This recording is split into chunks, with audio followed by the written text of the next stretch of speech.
gourmandise politique et caprice d'enfant gâté, c'est en ces mots que l'ancien ministre de l'Intérieur, M François Akila Essoboko résume les abus de pouvoir de Forgue Gnassingbé qui, en complicité avec des députés dont le mandat a expiré, s'apprête à modifier pour une énième fois la constitution du Togo.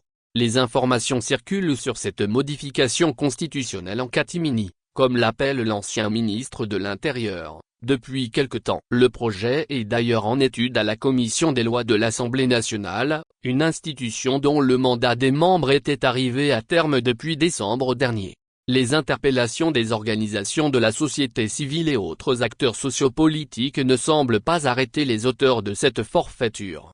Par quelle alchimie juridique et politique, un Parlement sortant peut-il procéder à la modification de la Constitution, à un mois d'un scrutin annoncé en vue de son remplacement? Fuite en avant ou délit d'initié politique, se demande M François Boko. Que ce soit Forgue Gnassingbé, les députés complices acquis à cette funeste entreprise, tous sont décidés à foncer dans le mur. L'ancien ministre de l'Intérieur demande donc au régime de Forgue Gnassingbé d'arrêter cette instrumentalisation des institutions à des fins de pérennisation d'un système qui n'a pour base qu'à peine 10% de l'électorat qu'exploite la minorité pieuse, pour paraphraser le chef de l'État.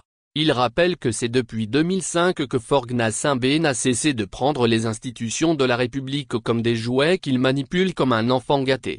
Fort a usé et abusé de son pouvoir tel un jouet que papa lui a légué et il ne sait plus quoi en faire. À force de tirer sur la corde, elle peut se briser, avertit-il, avant de s'interroger, la patience des Togolais n'a-t-elle donc pas de limite?